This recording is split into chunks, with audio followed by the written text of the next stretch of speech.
அனைவருக்கும் வணக்கம். தமிழ் என்பது பழமை என்னும் புதுமை, தமிழர் என்பது பெருமை என்னும் அருமை. 30 முக்கோடி தேவர்கள் பாட்டு சேர்க்க 4000 திவ்ய பிரபந்தங்கள், 1330 குறட்பாக்கள், 96 சிற்றிலக்கியங்கள், 64 நாயன்மார்கள், 17 மேல்கணக்கு நூல்கள், 17 கீழ்கணக்கு நூல்கள், 10 பாட்டு, 8 தொகை, 7 அகத்திணை, 6 பொழுதுகள், 50 காப்பியங்கள், 4 சமய குறவர்கள், மும்மூர்த்திகள், இரட்டை காப்பியங்கள், ஒன்றே குலம் ஒருவனே தேவன் என்று வாழ்ந்து கொண்டிருக்கும், உலகை பிரமித்து வைத்துக் கொண்டிருக்கும் என் தமிழை வணங்கி முதலில் எனக்கு இந்த தலைப்பை கொடுத்து என்னை பேச வைத்த இளந்தமிழர் பேரவைக்கு நன்றியை கூறி, மேலும் மேலும் என்னை போன்ற பள்ளி மாணவர்களுக்கு பேசக்கூடிய அரியதோர் வாய்ப்பை ஏற்படுத்தி கொடுக்கும்படி தாழ்மையுடன் கேட்டுக்கொண்டு எனது உரையை தொடங்குகிறேன். ஆம், எனது தொடக்க உரையிலேயே உங்களுக்கு தெரிந்திருக்கும். தமிழின் வளமையும் வலிமையும் காலத்தால் அளவிட இயலாத தொன்மை மொழி நம் தமிழ் மொழி. இயல், இசை, நாடகம் என்னும் பிரிவுகளாக வளர்ந்துள்ளது. தெலுங்கு, மலையாளம், கன்னடம் என்னும் மொழிகளை உருவாக்கி இன்று செம்மொழி என்னும் பெருமையை பெற்றுள்ளது.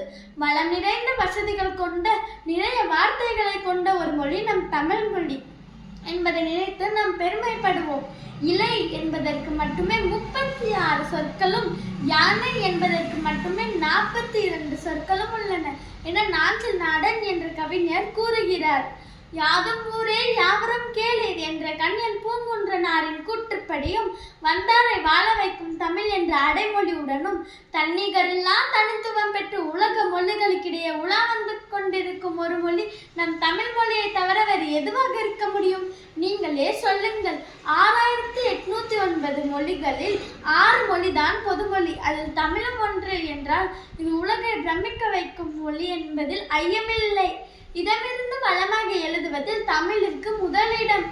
கல்வெட்டுகள், செப்பேடுகள், ஓலைச்சுவடிகள் இவற்றில் 82.71% நம் தமிழ் மொழியில்தான் உண்டு என்றால் தமிழின் சிறப்பை நீங்களே எண்ணி பாருங்கள். அமெரிக்காவில் உள்ள கட்டிடங்களை விட 30 மடங்கு பெரியதான பிரமிடுகளை கட்டிய எகிப்து மொழி இன்று இல்லை. உலகத்தையே தன்னுடைய காலடியில் அடிப்பணிய வைத்த மகாவீரர் அலெக்சாண்டர் பேசிய கிரேக்க மொழி இன்று இல்லை. ஆசைகளை துறக்க சொன்ன புத்தர் பேசிய பாலை மொழி இன்று இல்லை. அன்புக்கரசர் இயேசுநாதர் பேசிய அரபிக் மொழி இன்று இல்லை. தோழமை மொழிகள் எல்லாம் சிதைந்த போதிலும் இன்றைக்கும் சிதையாமல் வாழ்ந்து வளர்ந்து கொண்டிருக்கும் ஒற்றை மொழி நம் தமிழ் மொழி என்பதில் நாம் பெருமை கொள்வோம். 4600க்கும் மேற்பட்ட மொழிகள் உலகில் இருப்பினும் அமெரிக்காவில் உள்ள ஐநா சபை வாசலில் யாதும் ஊரே யாவரும் கேளீர் என்ற கண்ணியன் பூங்குன்றனாரின் பொன்மொழி பொறிக்கப்பட்டுள்ளது. தமிழர்களாகிய நமக்கு இது பிரமிப்பை காட்டிலும் கர்வம் அல்லவா? படிப்பவர்களை எல்லாம் தம் வசம் இழுக்கும் வசியம் தமிழுக்கு உண்டு. தத்துவஞானி ஆல்பர்ட் ஷூவர்ட்சர் திருக்குறளை வாசித்த பிறகுதான் நான் மனிதனாக வளரத் தொடங்கினேன் என்கிறார். அமிர்தத்தை கடைந்தால் அதிலிருந்து கிடைக்கும் மிக அரிய சொல்லே தமிழ் என்கிறார் நாமக்கல் கவிஞர் ராமலிங்க அடிகளார். தமிழுக்கு அமுதென்று பேர், அந்த தமிழின்ப தமிழெங்கள் உயிருக்கு நேர், உயிருக்கு நேர் என்கிறார் பாவேந்தர் பாரதிதாசன்.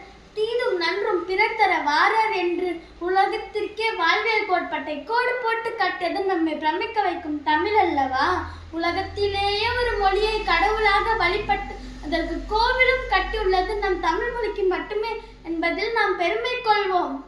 இறுதியாக தமிழ் மொழி என்பது நம் இதயத்தில் ஒலிக்கும் தலைமுறை சொத்து. நாம் தான் அதை அடுத்த தலைமுறைக்கு கொண்டு சேர்க்கும் வித்து என்பதை